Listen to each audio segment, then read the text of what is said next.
Hello viewers, welcome to our channel. ఈ వీడియోలో మనం ఆలూతో స్నాక్స్ ఎలా చేయాలో చూద్దాము. ఇది తినడానికి కారకారంగా, పుల్లగా, తీయగా చాలా బాగుంటుందండి. చిన్నపిల్లలైతే దీన్ని చాలా ఇష్టంగా తింటారు. ముందుగా ఒక కుక్కర్లో కొద్దిగా ఉప్పు, నీళ్లు వేసి కావాల్సినన్ని ఆలూలు 3 విజిల్స్ వచ్చేంత వరకు ఉడకబెట్టాలి. ఆలూలు మాత్రం మెత్తగా ఉడకకూడదు. ఆలూని ఇలా కుక్కర్లో ఉడకబెట్టుకున్నాక పైన పొట్టు తీసి క్యూబ్స్ లాగా కట్ చేసుకోవాలి. ఇలా ఒక 5-6 ఎండుమిరపకాయలను తీసుకుని నానబెట్టుకోవాలి. 1 గంట నానితే చాలు. కొద్దిగా చింతపండుని నీళ్లు వేసి దీన్ని కూడా ఒక అరగంట నాననివ్వాలి. చూడండి, చింతపండు కొంచెం బాగా నానితేనే బాగుంటుంది దీని టేస్ట్. నానబెట్టుకున్న ఎండుమిరపకాయల్ని చిన్న ముక్కలుగా కట్ చేసి మిక్సీలో వేసుకోవాలి.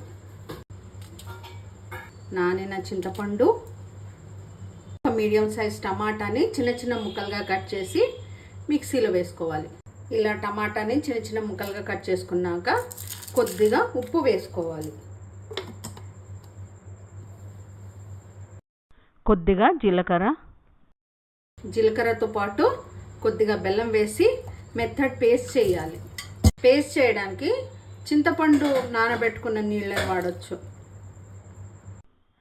పొట్టు తీసుకున్న ఆలూలని చిన్న ముక్కలుగా కట్ చేసుకోవాలి. చూడండి, ఆలు మరీ మెత్తగా పేస్ట్ అయిపోకూడదు ఉడికేప్పుడు. ఇలా కొంచెం గట్టిగా ఉండాలి.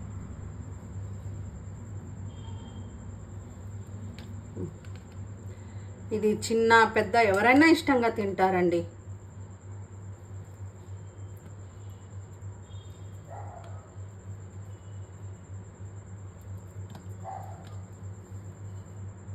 పొయ్యి మీద ఒక ఫ్రై పాన్ పెట్టి వేడెక్కిన తర్వాత 1 స్పూన్ నూనె వేసి నూనెని కూడా వేడెక్కనివ్వాలి.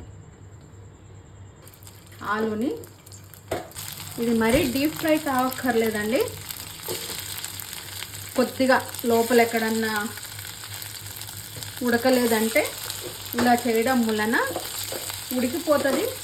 వేగడం వలన కూడా ఆలూకి మంచి టేస్ట్ వస్తుంది. యాక్చువల్గా ఆలు ముక్కల్ని డీప్ ఫ్రైగా చేసి పక్కన పెట్టుకుంటే రుచి చాలా బాగుంటుందండి.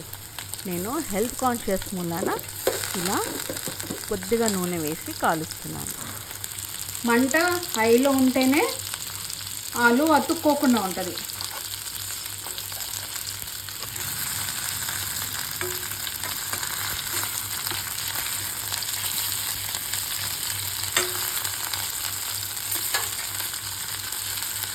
ఒకవైపు కాలిన తర్వాత మంట సిమ్లో పెట్టి వీటిని ఇంకో వైపుకి తిప్పి అటు సైడ్ కూడా కాల్చుకోవాలి.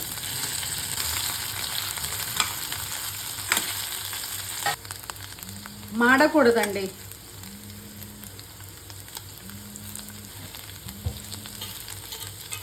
ఇలా 2 వైపులు కాలిన తర్వాత దీన్ని తీసి పక్కన పెట్టుకోవాలి. ఇలా పక్కకు తీసి పెట్టుకున్న ఆలు పైన మూత పెట్టకూడదు. ఇలాగే మూత లేకుండా ఇలాగే ఉంచేయాలి.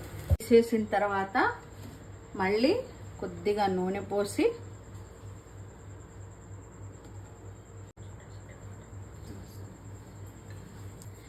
కరివేపాకుని వేయించుకోవాలి.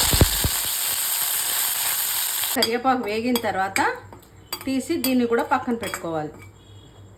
కరివేపాకు తీసేసిన తర్వాత ఒక 5-6 రెబ్బలు పొట్టు తీసి సన్నగా కట్ చేసి వీటిని కూడా వేయించుకోవాలి. ఇలా వెల్లుల్లి వేయడం వలన మంచి ఫ్లేవర్ వస్తుందండి. చూడండి, ఇలా వేగాలి. వెల్లుల్లిపాయ వేగిన తర్వాత అదే నూనెలో ఒక బిర్యానీ ఆకు, కొద్దిగా చెక్క, 1 ఇలాచి, 1 లవంగం వేసి వేగనివ్వాలి. ఈ మసాలా వేగిన దాంట్లో పేస్ట్ చేసి పెట్టుకున్న టమాటా, చింతపండు, ఎండుమిరపకాయలు, బెల్లం, ఉప్పు వేసి కొద్దిగా ఉడకనివ్వాలి. ప్రిజర్వేటివ్స్ వేసి ఏమేమో కలుపుతారు, కలర్స్, ఫుడ్ కలర్స్, అవన్నీ అవి ఏమీ కాకుండా మన పిల్లల ఆరోగ్యం బాగుండాలంటే ఇలా ఇంట్లో చేసి పెట్టడమే. పిల్లలు స్కూల్ నుంచి రాకముందే ఇది ప్రిపేర్ చేసి పెట్టుకున్నారంటే ఆలూకి ఉప్పు, పులుపు, కారం పట్టి చాలా రుచిగా ఉంటుందండి. వాళ్ళు రాగానే ఇది పెట్టవచ్చు మనం. ఈ స్టేజ్లో మీరు ఉప్పు, కారం, పులుపు, తీపి రుచి చూడండి. ఒక్కొక్కళ్ళు కొంచెం కారం ఎక్కువ తింటారు, కొంచెం తక్కువ తింటారు, కొంచెం స్వీట్ ఎక్కువ తింటారు, కొంచెం పులుపు ఎక్కువ ఇష్టపడతారు. అందుకని నేను చేసింది ఏంటంటే నార్మల్ టేస్ట్. మీరు మీ టేస్ట్కి తగ్గట్టుగా మార్చుకోండి. ఇలా చేసి ఫ్రిడ్జ్లో పెట్టుకుంటే 3-4 రోజులు కూడా పాడవ్వదు.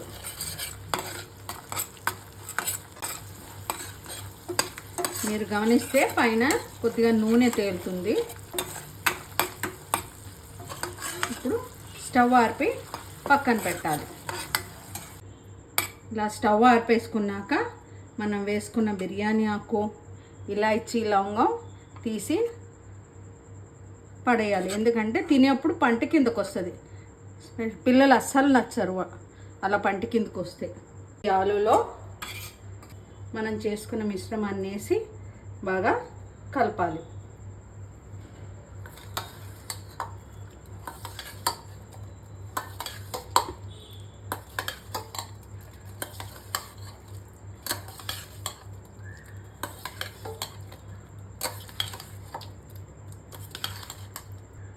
ఇలా కలుపుకున్నాక సర్వింగ్ బౌల్లోకి తీసుకోవాలి. దీనిపైన చిటికెడంటే చిటికెడే గరం మసాలా, కొద్దిగా కొత్తిమీర, వేయించుకున్న కరివేపాకు ఇలా స్మాష్ చేసి వేయాలి. వేయించుకున్న వెల్లుల్లి, పిల్లలు ఇష్టపడరంటే మీరు వెల్లుల్లిని స్కిప్ చేయొచ్చు. దానిపైన కొద్దిగా మనం ఇంట్లో చేసుకున్న టమాటా కెచప్ని వేసుకుని సర్వ్ చేయండి. Tasty spicy aloo snacks ready అండి.